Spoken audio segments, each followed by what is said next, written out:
Chapter 6. The next morning, Frankie woke disoriented, uncertain where she was. Then the smell hit. Shit and fish and rotting vegetation. And the heat. She was drenched in sweat. Her sheets smelled sour. She was in her sauna hot hooch in Vietnam. With a pounding headache, she sat up and swung her legs over the side of the cot. For a terrible minute, she thought she might vomit. She'd had 2 shots of whiskey last night. 2, and nothing to eat. The last thing she remembered was dancing with Ethel to Monday, Monday. Had Frankie's shorts fallen down at one point? Pulled around her shiny new combat boots. She thought so.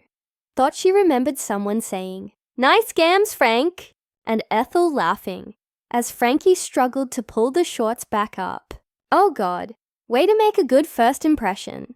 Where were Barb and Ethel? Feeling shaky, dehydrated, she scratched her short hair and looked around. A large grey rat sat on the dirty wooden floor, holding a half-eaten candy bar in his pointy pink paws.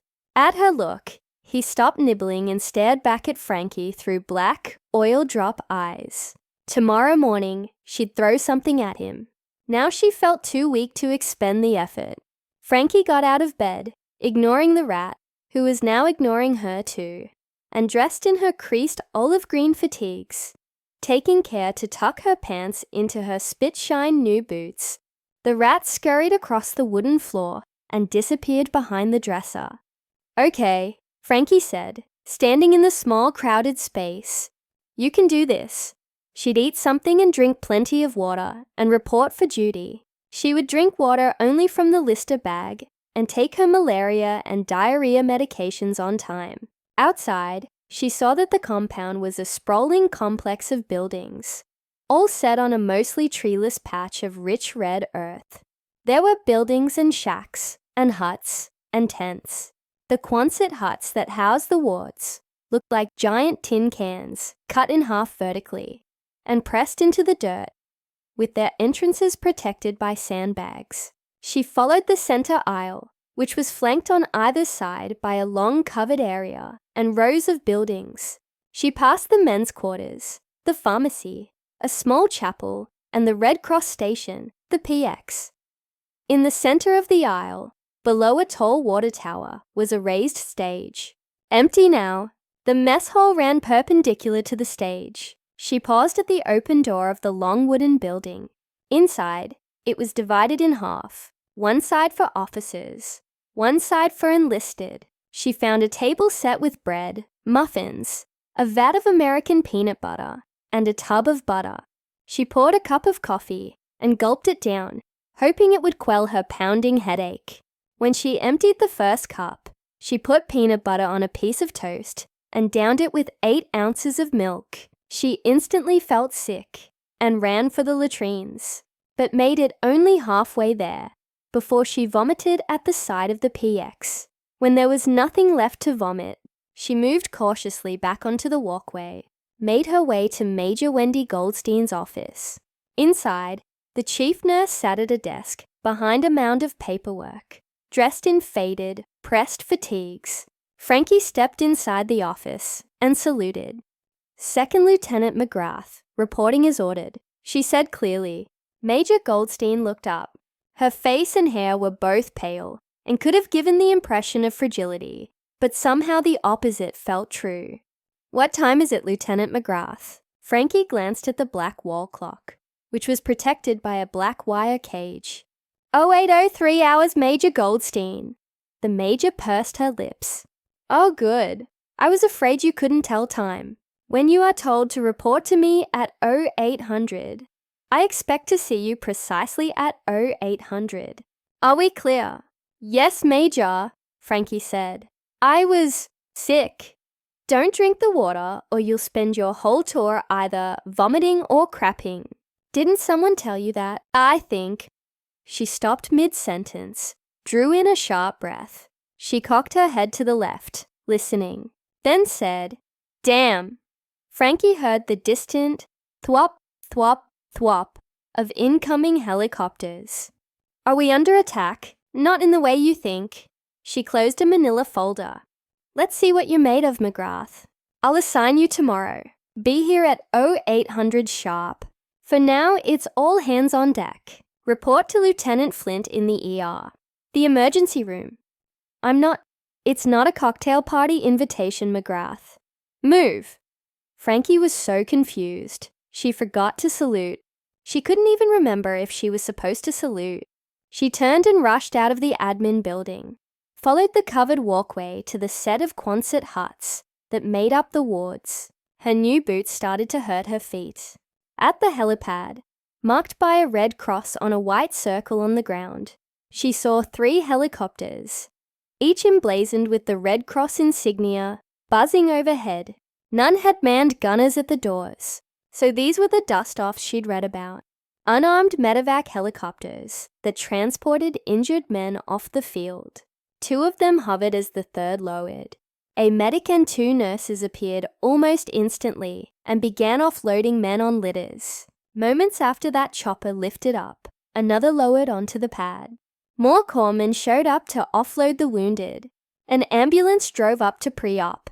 Frankie found the Quonset hut that housed the emergency room. Medics ran in and out, carrying men on litters.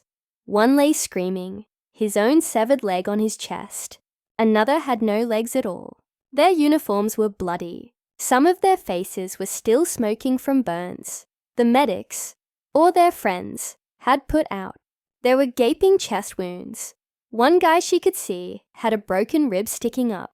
Ethel stood in the midst of the chaos, like an Amazon goddess, directing traffic, positioning the casualties, pointing out what to do with the wounded.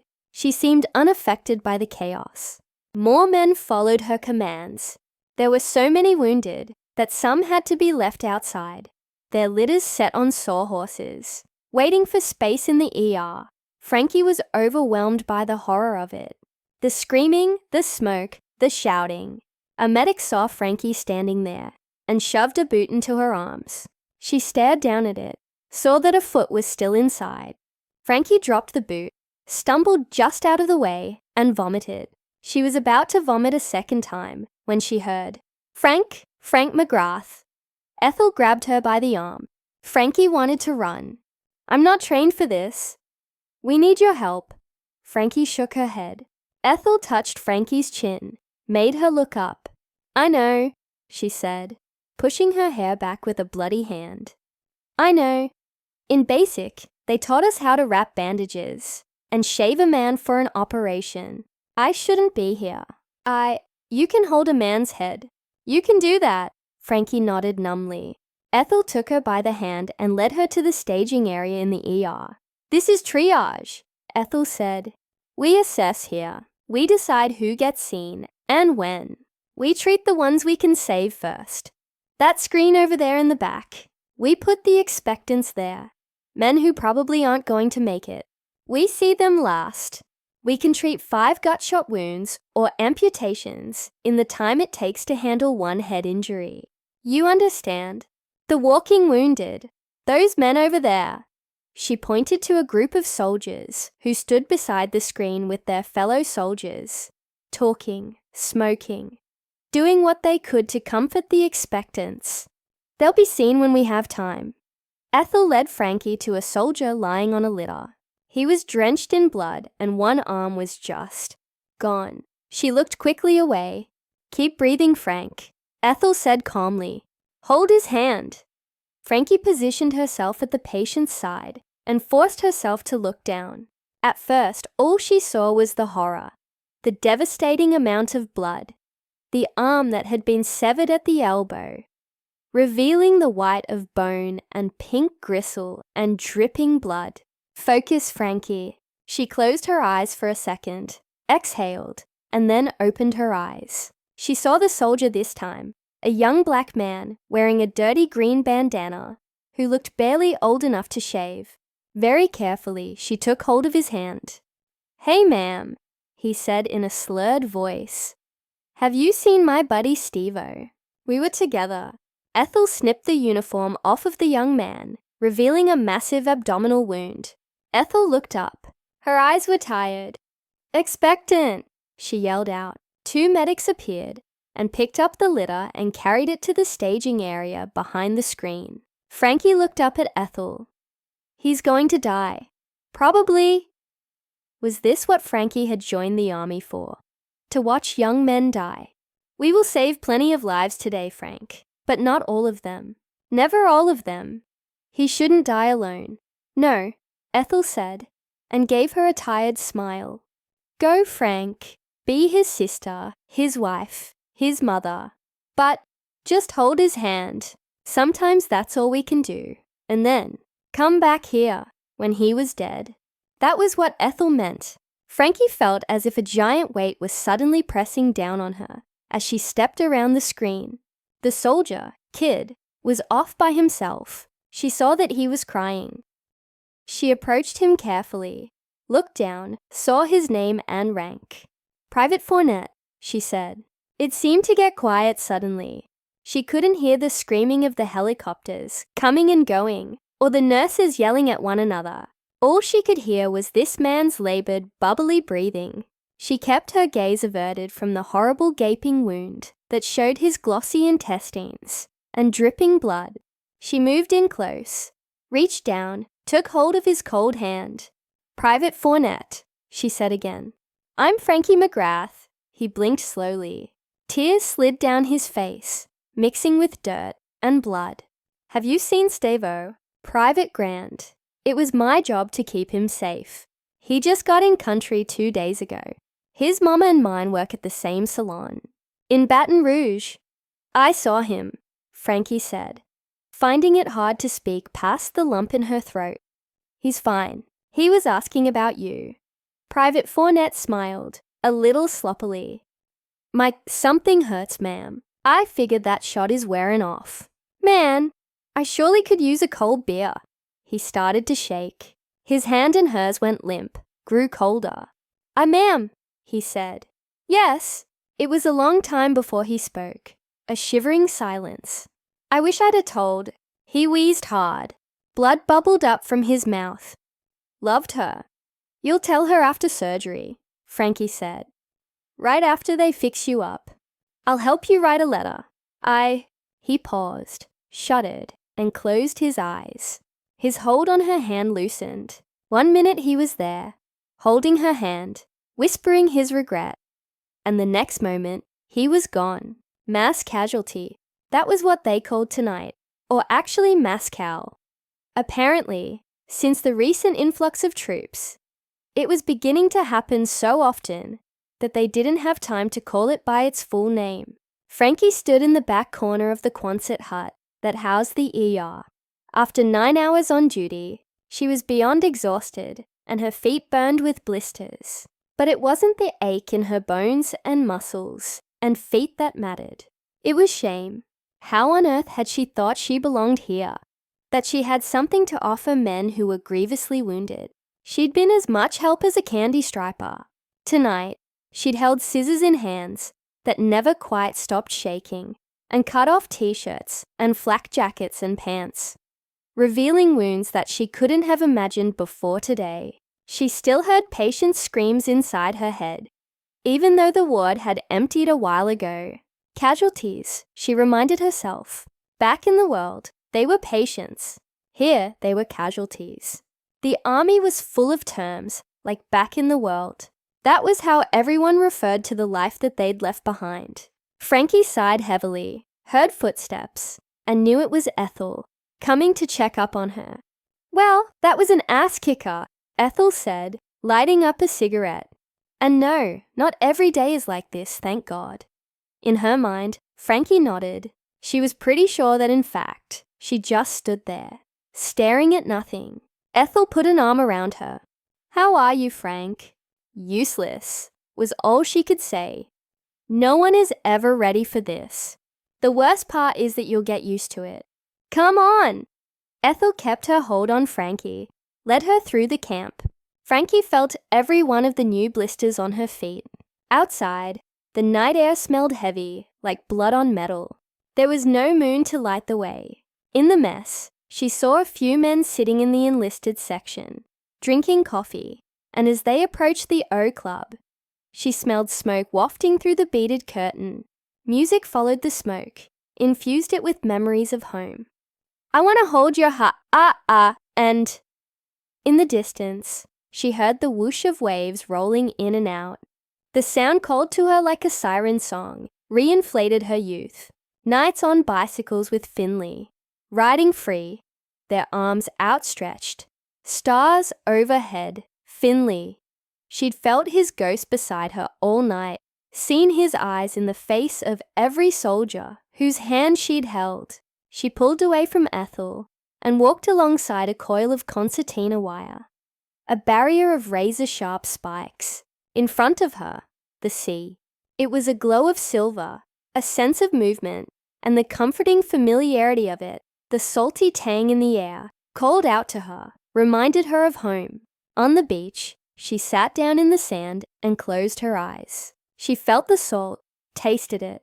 The sea? No, not the sea. She was crying. You can't be out here alone, Frank.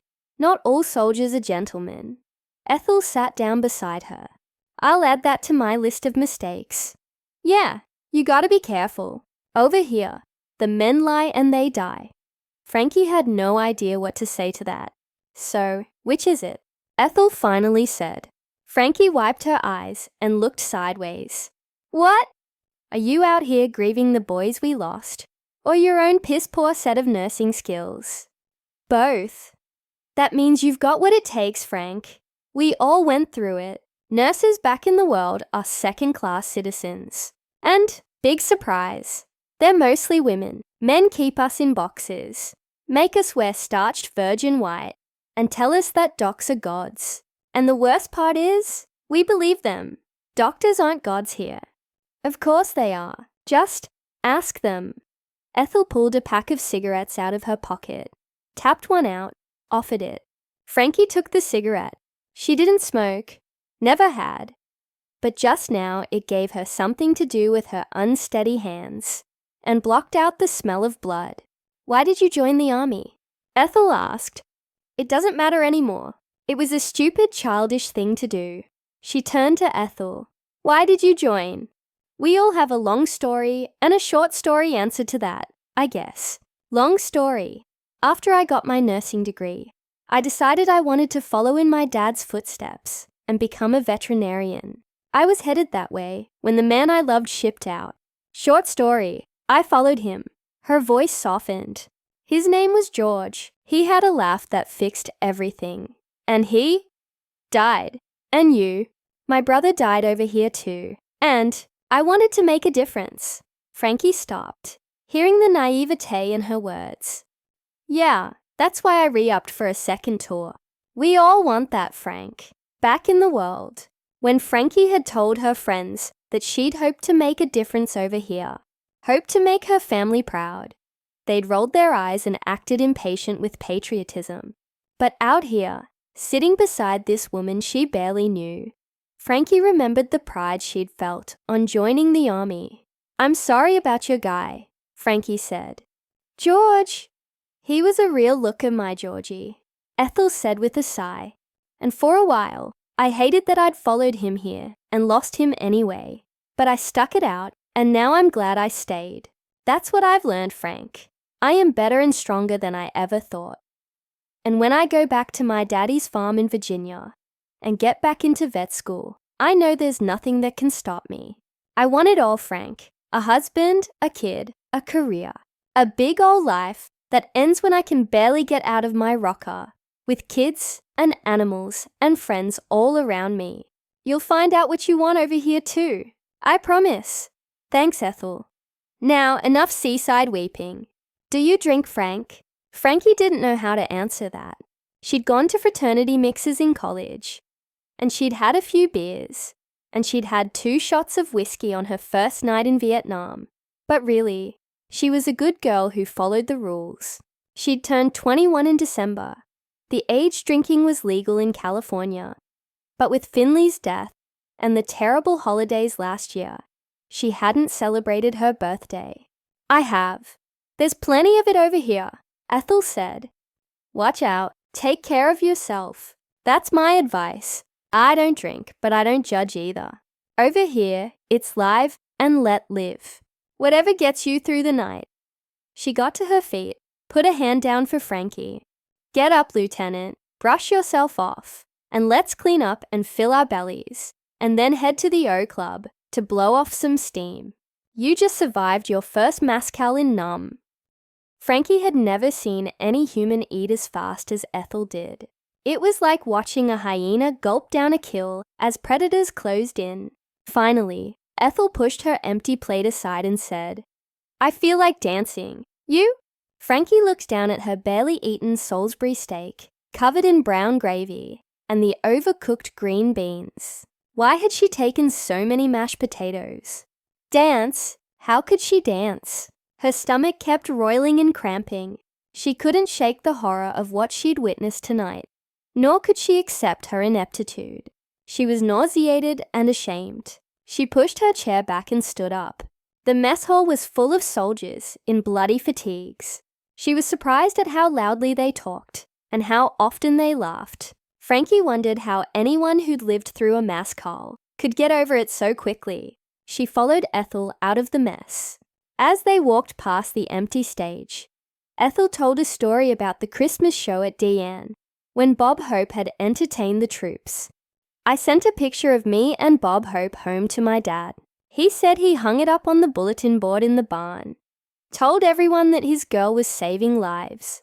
Frankie wasn't listening. She had never felt less like being around people. She started veering to the left, eager to escape back to her hooch. Ethel took hold of Frankie's arm, as if she'd read her thoughts. Steady, Frank. At the O Club, Ethel pushed the beaded curtain aside. The clattering sound filled in the beat of silence between songs. Inside, there was barely room to sit or stand. Men stood in groups, talking, smoking, drinking. A Stars and Stripes newspaper lay on the floor with the headline, McNamara's Line, fortified along DMZ. The air was grey with smoke. How could they be here? As if nothing had happened. Some still with blood in their hair, drinking alcohol and smoking. Whoa, Frank, you're breathing like a racehorse. You don't want to dance. I get it. Hang on. Ethel grabbed 2 cold Cokes and maneuvered back through the crowd toward the doorway. Hey, pretty mamas, don't leave us. Someone yelled out.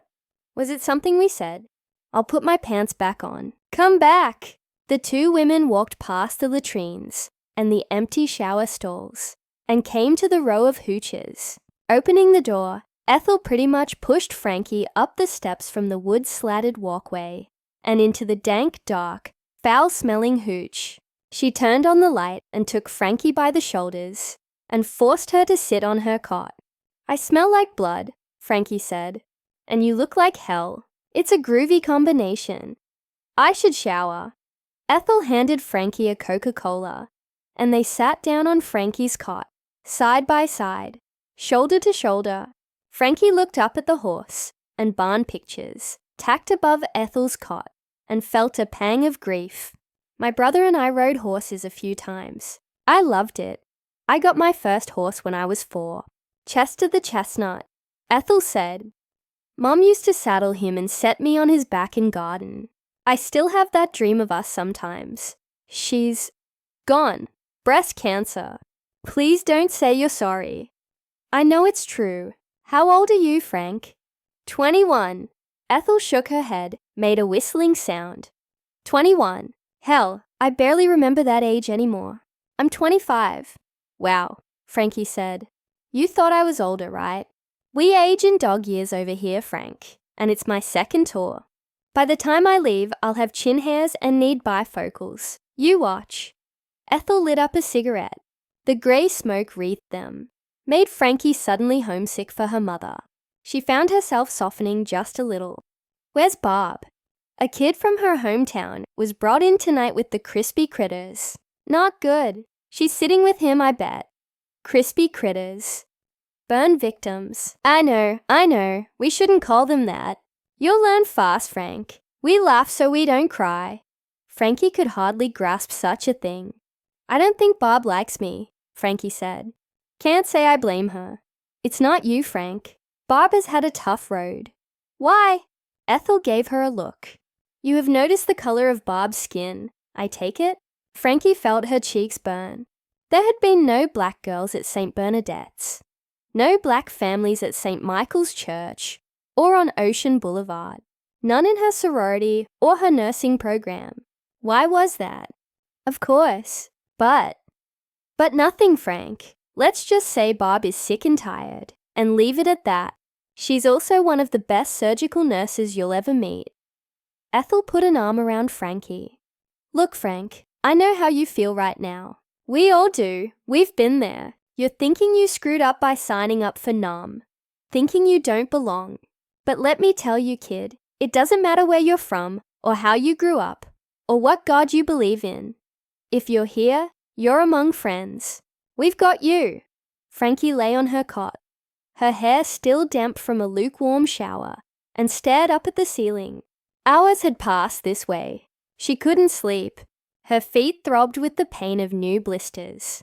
Bob's snores filled the small hooch, sounded like the ocean rolling in. Far away, there was the sound of gunfire popping. Ethel tossed and turned, her cot squeaking at every movement. Images from tonight's massacre ran through Frankie's mind, a kaleidoscope of horror, torn limbs, blank stares, gushing bleeds, sucking chest wounds, one young man screaming for his mother. She needed to use the restroom. Should she waken one of her roommates to go with her? No, not after the night they'd had. She threw the covers off and got out of bed, stood there in the dark. She heard something scurry across the floor, and already she didn't care. What were rats to her after tonight? She dressed in her fatigues and slipped her stockinged feet into her boots, immediately feeling the raw blisters that had formed. Outside, the compound was relatively quiet. Some distant gunfire, an engine humming, a generator maybe, a faraway beat of music. Someone somewhere was listening to a transistor radio. She shouldn't go out. She knew that. It could be dangerous. Not all soldiers are gentlemen, Ethel had said, reminding Frankie that the army at war wasn't so different from the world. Still, she couldn't breathe in here, couldn't sleep, and her bladder ached with the need to be emptied. The horrible images she'd seen wouldn't let her go, and the heat was giving her a headache. She stepped down onto the hard-packed dirt and walked toward the latrines. Off to the left, a shadowy figure stood at a burn barrel, throwing things into the fire. The stench wafted this way. A narrow walkway spread over a ditch, with coils of spiked wire on either side. She walked cautiously over the makeshift bridge and ducked into the women's latrines.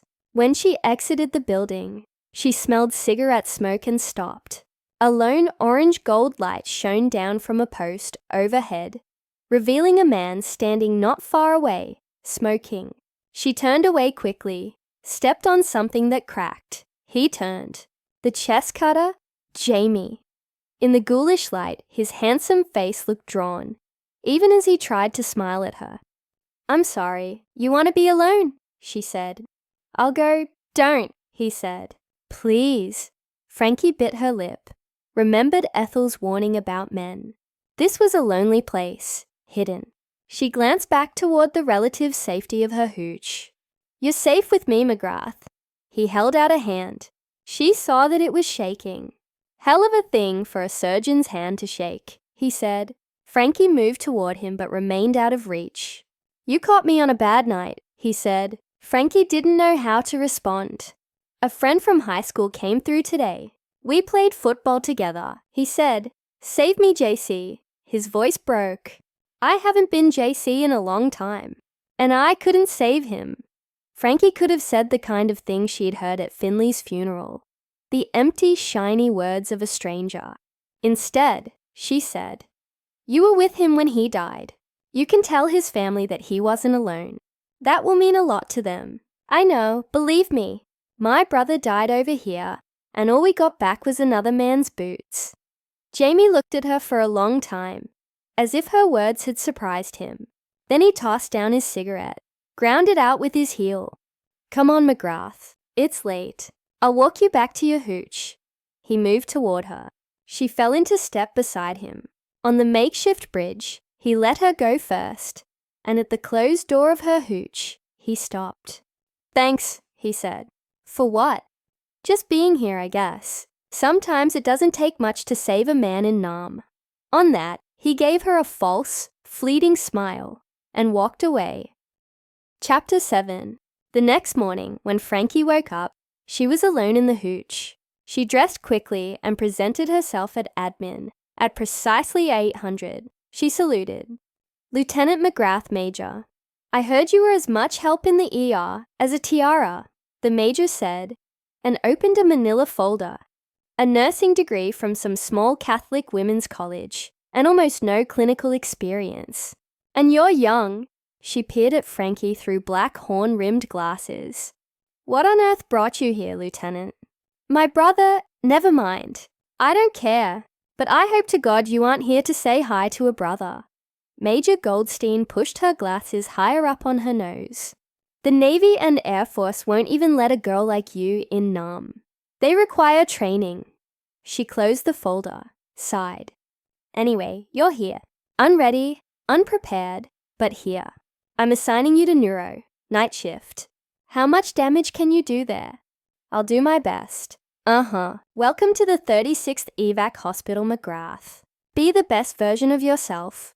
Housed in a Quonset hut near the OR, the neuro ward was a brightly lit, domed space filled with striker frame beds.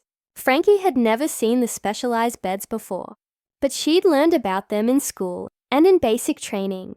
Beds for paraplegics, for patients with pelvic fractures, burn patients, or others who couldn't handle much manipulation. 2 rows of beds were separated by a wide aisle. Metal tubing ran the length of each wall for hanging IVs. The amount of equipment at each bed was staggering. Ventilators, cooling blankets, monitors, IVs. Frankie didn't even recognize most of the machines. The overhead lights were blaringly bright. She heard the woo-thunk of ventilators, the buzz of EKG monitors. In the front left corner, an older man in faded fatigues sat at a desk, writing. The only other soldier she saw, standing, was a corpsman at the far end of the ward. He was checking on a patient. Frankie straightened her posture and tried to look more confident than she felt as she walked over to the man at the desk. "Second Lieutenant McGrath, reporting as ordered, sir." The man looked up. He had the tiredest eyes she'd ever seen, and a face that showed a history of acne. Heavily jowled cheeks blurred his jawline. "Francis, right?" "Frankie, sir. Captain Ted Smith, doctor." "How much nursing experience do you have, Frankie?" "My RN, sir, and some time on the night shift at my local hospital." He stood up. "Walk with me." He strode forward. At the first bed he paused. Beside him lay a young Vietnamese man, his head wrapped in bandages, through which blood had seeped in a red-brown burst. "He's Vietnamese," Frankie said, surprised. "We treat the villagers who are brought in," Captain Smith said. "Anyway, Frankie, every patient in here is brain damaged. Most have no pupillary response. You know what that means." Before she could answer, he took a slim flashlight out of his breast pocket and shone it into the patient's eyes. "See that? No reaction. Fixed and dilated." You'd note that in his chart, along with the time and date. He showed her where and how to make the notation, and then handed her the flashlight and walked on. Took her past one young American soldier after another, who lay naked beneath pale sheets, staring at nothing. Most were on ventilators. There were several Vietnamese patients. This one walked into a rota, he said, at the bed of a man with half his head bandaged and one arm gone. The last bed was occupied by a black man covered in bandages. He writhed, babbled unintelligibly. Then he screamed as if in pain. He's not comatose, but not fully conscious either. He has a chance at some kind of recovery. Most don't, honestly. We've developed the skills to save their bodies, but not their lives, Captain Smith said. Frankie looked out over the many beds, a split sea of white and metal, and men and machines, each one someone's son or brother or husband. We monitor and change dressings and keep them breathing until they can see a neurologist at the 3rd Field Hospital. You'll learn to see subtle changes in their conditions. But this is an evac hospital. They won't be here long. Can they hear me? Good question. Yeah, Frankie. I think they can. I hope so anyway. You can start an IV. In theory, sir. She felt her own incompetence like a scarlet letter on her fatigues. Don't worry, Frankie. You've got heart. I can tell. Skills. I can teach. April 14th, 1967. Dear Mom and Dad, hello from the 36th Evacuation Hospital. I'm sorry it's taken me so long to write. It's hard to express the speed of life over here. I'm either terrified or exhausted most of the time. When my head hits the pillow, I'm out. Turns out you can learn to sleep through anything if you're tired enough. I've been focusing on improving my nursing skills, which were, to put it kindly, subpar. I work long hours on the neuro ward, where I've been assigned.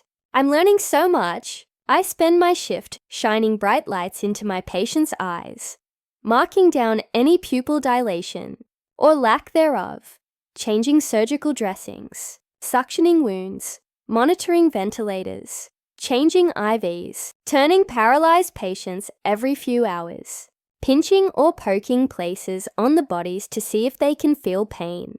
It is every bit as glamorous as it sounds. And Mom, you would definitely have something to say about how I look these days. But my skills are improving. Slowly. I've made 2 friends over here. Ethel Flint, an ER nurse from Virginia, and Barb Johnson, a surgical nurse from Georgia. They're keeping me sane. My superior, Captain Smith, is great too. He's from a small town near Kansas City. You would love him, Dad. He collects watches and loves backgammon. I miss you. Send me news of the real world. All we get for newspapers over here is the Stars and Stripes, and the only radio is Armed Forces Radio. Suffice it to say that we don't get news about the latest Burton-Taylor brawl. Please write back soon. Love you, Frankie. The relative quiet of the neuro ward was the perfect place for Frankie to improve her nursing skills. She was able to breathe here, to concentrate, to ask questions of Captain Smith. And with practice came the start of confidence. There were few emergencies on this ward. The patient's wounds had already been cared for in the OR. The patients were comatose, but most had other wounds that needed care too. The quiet gave her time to think, to process, to read the detailed care notes she wrote after checking each patient. The job at the 36th evac was to get the patients stable enough to go to a field hospital for treatment. Pain management was the task Frankie took the most seriously. Because her patients couldn't speak, she took extra care with each one to assess and assume their pain levels. From a distance, the ward seemed to be full of young men stuck in the hinterland between life and death. Most had little or no reaction to any stimulus, but as Frankie learned the skills it took to care for these men, she began to see them not merely as bodies in pain, but as men hoping for something more. Each soldier made her think of Finley. She spoke to them softly, touched their hands. She imagined each patient lying here, locked in the black void of a coma, dreaming of home. Now she stood at the bedside of 19-year-old Private Jorge Ruiz, a radio operator who had saved most of his platoon. Captain Smith had placed him in the back of the ward, which meant that he wasn't expected to live long enough for transfer. "Hey, Private," Frankie said, leaning down close, whispering directly into his ear. "I'm Frankie McGrath. I'm one of your nurses." She pulled a stainless steel cart closer. It was stocked with sterile gauze, peroxide, and adhesive tape. She'd need to replenish it all for the shift change. The overhead lights blared down on her, making her eyes ache.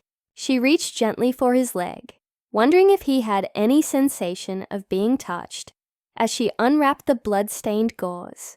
"This might hurt," she said gently, as she began to pick at the crusty, dried gauze, pulling it out of the pink, jagged wound.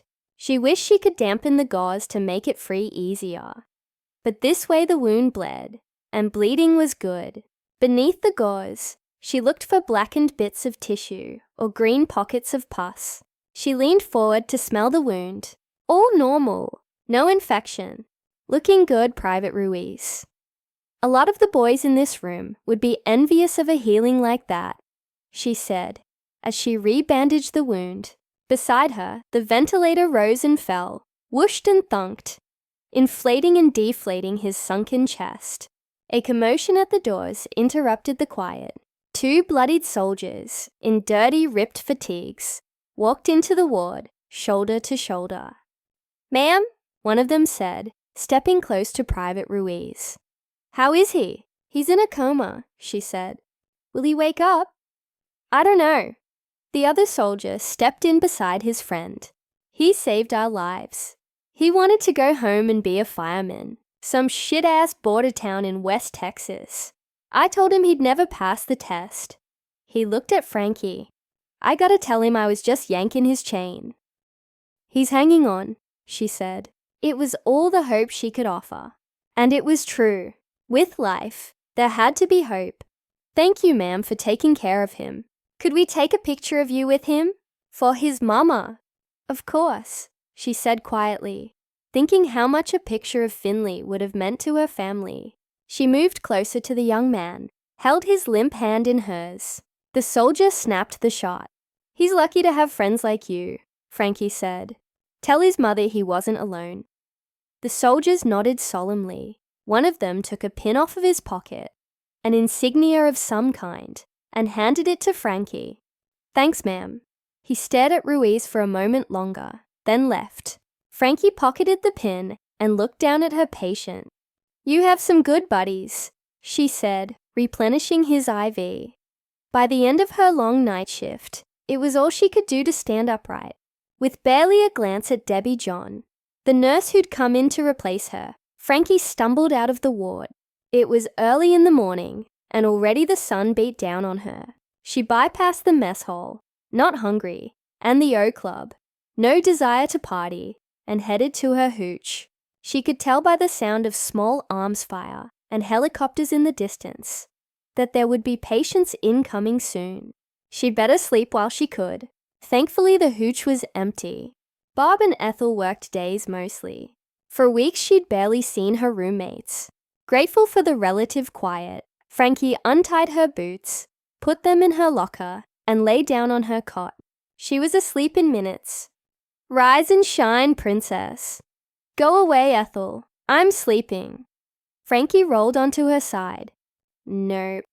Babs and I have talked about it, and we are taking you under our wing." "Wings?" She looked at Bob, who shrugged. Frankie groaned and put the pillow over her head. "Cool. Starting tomorrow." "Starting today, Frank. You've been hiding out with the Gawks for 6 weeks. We haven't seen you in the O Club in weeks. Who comes to Nam and plays with no one? I'm learning to be a competent nurse. That's what today's all about. Now get up before I pour cold water on you. Put on your fatigues. We're going on a field trip. Bring your camera." Ethel yanked the blanket off of Frankie, revealing her bare legs. Grumbling, Frankie stumbled out of bed and dressed in a t-shirt and fatigue pants that was still new-looking, unmarred by bloodstains. There weren't a lot of bloody emergencies in neuro. Ethel and Bob waited for her outside the mess hall. "We're off to see the wizard. Word is that no wounded are incoming," Bob said, smiling. She handed Frankie an olive green canvas boonie hat. "You'll need this." Outside, the camp was blissfully quiet. No helicopters delivering wounded. No mortars exploding in the distance. Men were throwing a football back and forth as a water truck rolled past. Ethel and Barbara led the way to a 2.5-ton truck, a deuce and a half, that was parked near the gates of the hospital. They climbed up into the back, along with Captain Smith. Several men from an infantry unit stood among them, carrying rifles. "Climb in," Bob said to Frankie. "They're not going to wait forever." Frankie climbed up into the truck's bed and took a seat on the metal floor beside the gunner. The big truck rumbled to life, shook, started to roll forward. "Where are we going?" Frankie asked. "Medcap." Ethel said as the deuce and a half rumbled past the guarded gates and out into the countryside. Was it safe out here? The Medical Civic Action Program. We provide medical care to locals. I'm sure you've seen them in the wards. Captain Smith organizes these outings whenever he can. Says they remind him of his practice back home. They drove through a village that was not far from the hospital compound, saw fatigues and uniforms, and olive green t-shirts hanging from laundry lines. And then they were out in the country. Jungle to the left, dirty brown river to the right. A bunch of kids floated downstream on a tire, laughing and shoving each other.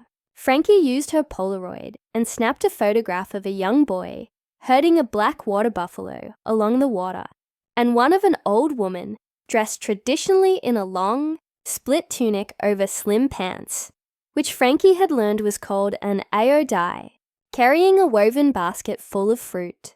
The soldiers standing in the back of the truck straightened, their guns aimed at the lush jungle in the distance. "Stay sharp," one of them said, adding, "snipers." Frankie stared out at the jungle, lowering her Polaroid camera to her lap. A team of enemy shooters could be hiding out there. She imagined men squatted behind stands of elephant grass, their guns pointed at the truck. She scrunched down, held the hat on her head, started to sweat. The truck rumbled down a muddy, potholed road and through the green countryside. Evidence of war was everywhere. Burn scars on the land, sandbags, rows of concertina wire, explosions sounding in the distance, choppers flying overhead. In a huge patch of jungle, leaves were dying and had turned orange. Frankie knew it meant that the US had sprayed the area with an herbicide, Agent Orange, to kill the vegetation and limit the enemy's ability to hide. She saw Vietnamese women moving through the rice paddies or walking in the tall grass, wearing their flowing aodais and conical straw hats, carrying babies and toddlers as they worked beneath the hot sun. They drove upward onto a mountain and at last came to a village tucked on a small flat plain, cut into the lush hillside. Neat gardens were carefully fenced, and homes built of bamboo stood on stilts. In this remote village, the people lived as their ancestors had, hunting with crossbows and rice farming. The village appeared to have been built around a beautiful but decaying stone building, a relic of Vietnam's contentious French occupation past.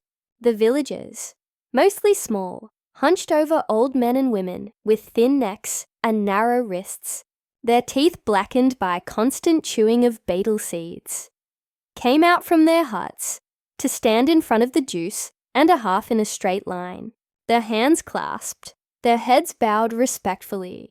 Ethel started to rise. "Be careful," one of the armed infantrymen said. "The VC are everywhere. They plant bombs on kids and old women. They could be in the bush." Frankie looked around. "Bombs? On kids? How would you know? How could you tell these people from the Viet Cong, whose hidden bombs had blown up so many soldiers? How did you know who was an enemy and who was an ally?" She took a hard look at the line of villagers, in their flimsy black clothes, noticing there were no young people, male or female, only the very old and the young children.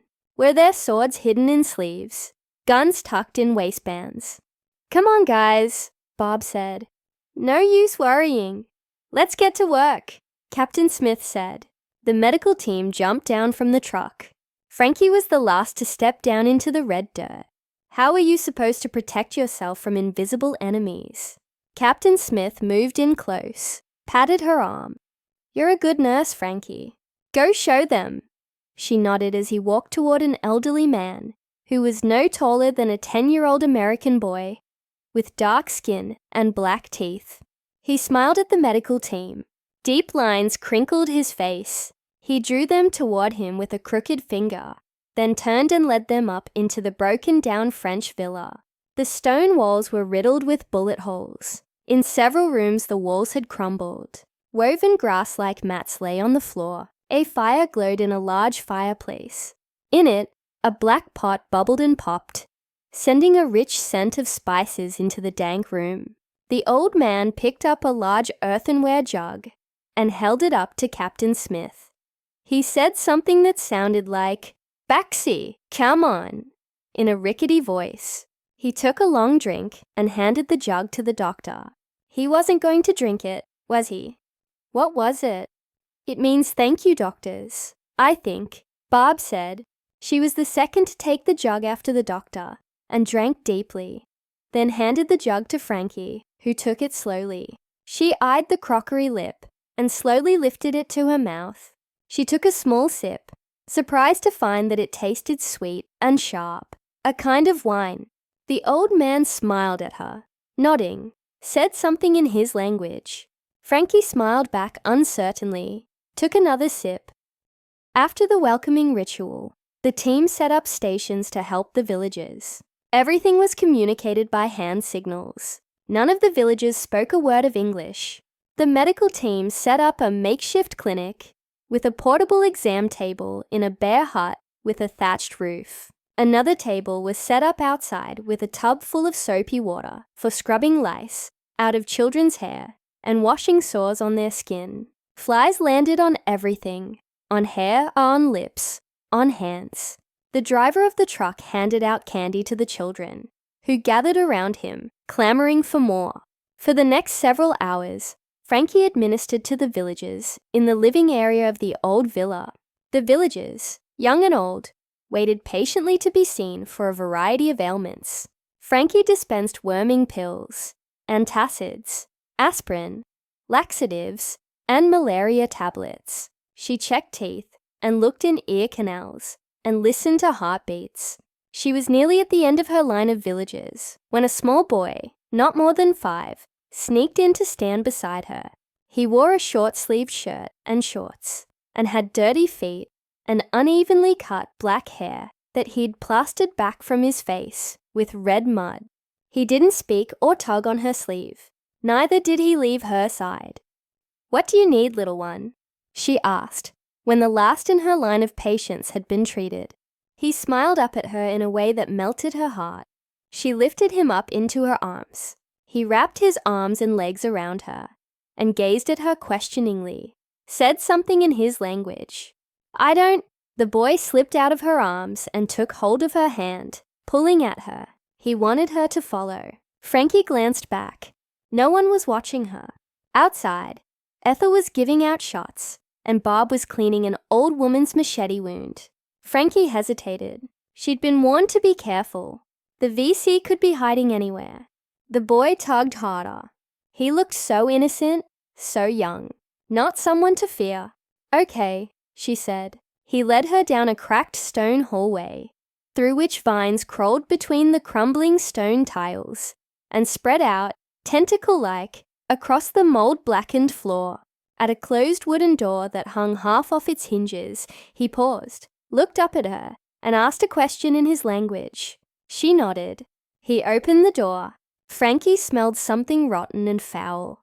Inside, a candle flame illuminated a child, lying on a grass mat, covered in dirty blankets, with a chamber pot not far away. Frankie covered her mouth and nose with a handkerchief and moved closer. The girl was adolescent, 13 maybe, with tangled black hair and sallow skin. Her left hand was wrapped in a dirty, bloody bandage. Frankie knelt beside the girl, who eyed her warily. "I won't hurt you," she said, lifting the bandaged hand and slowly unwrapping it. The smell of rot assailed her. The hand had been mangled beyond recognition. Green pus oozed out of the open sores. In one finger, a bone stuck up through ripped black flesh. Black flesh. Gangrene. She'd read about this, but had never seen it. The boy said something in his language. The girl shook her head violently. "Stay here," Frankie told the boy, carefully releasing the girl's ruined hand. She went through the doorway and down the hall, out to the sweet, fresh, outside air. "Captain Smith, over here. Bring your bag." She led the doctor back to the dark, fetid room. He crossed the stones quietly, his footfalls matching the rapid beats of Frankie's heart. He knelt by the girl, examined her injuries, and then sighed heavily. She must work in one of the sugarcane mills. This is a roller injury. What can we do? We could send her to the 3rd Field Hospital. They have a Vietnamese ward, but these villagers are a self-reliant people. They won't want to let her go, and we can't guarantee her will come back. Amputation and antibiotics are the best chance she has to live. If we do nothing, the gangrene will spread, and she'll die from the infection." They looked at each other, but neither thought there was a question. They had to try to save this girl's life. "I'll call for Ethel." "No, I want you, Frankie. Tell the boy to leave." Frankie felt a surge of panic, but Captain Smith was already kneeling, opening his bag. He took out a syringe and administered a sedative. When the girl closed her eyes and went limp, Captain Smith said, "Hold her down, Frankie," and pulled out a saw. The young Vietnamese boy ran. Dr. Smith administered morphine. "Hold her by the forearm," Captain Smith said. Hard. Frankie held on to the girl and did her best to help. The amputation was so brutal, she had to look away several times. But when the surgery was over and the girl lay still, Frankie carefully treated the stump and wrapped it in clean white gauze. When Frankie finished treating the amputation, she turned and saw a slim, elderly South Vietnamese woman standing against the wall with tears in her eyes. "Maybe that's her grandmother," Frankie said softly. "Give the antibiotics to her and try to explain." Captain Smith said, "Show her how to wrap the bandage." Frankie nodded. She went to the silent woman in the back of the room and did her best to explain what care the girl needed. The woman gazed up at her steadily, nodded in understanding, and then bowed deeply. Frankie gave the woman the antibiotics and gauze, and then followed Captain Smith out of the building. As she moved toward the truck bed, she felt a tug on her sleeve. The little boy held out his small hand, unfurled his fingers. In his palm lay a smooth grey stone. He said something in his language, pushed it toward her. She had a feeling it was a precious possession. "Is she your sister?" Frankie asked. He smiled, pushed his hand at her again. She took the stone gently, not wanting to offend. Then she reached behind her neck to unclasp the St. Christopher medal she'd worn since her confirmation at 13. She handed the necklace to the boy, whose eyes widened in joy. She dropped the smooth stone into her blouse pocket and climbed into the back of the truck. As they drove away, the very old and very young villagers, standing silently in a row, Frankie pulled the stone out of her pocket. A nothing little rock, something she'd ordinarily ignore. In her palm, it became a talisman, a reminder that, hopefully, a girl would grow to adulthood because of their work on this day. Yes, the girl would join a generation of amputees who had survived war, but she could run and play and marry and hold a child in her arms. "You did well today, Frankie," Bob said. "There might be hope for you after all." Ethel took out a pack of smokes. "This is step 1 toward getting our girl out of neuro." Frankie took a cigarette and lit it up. "What's step 2? Bob smiled. "Well, honey, we're still working on that.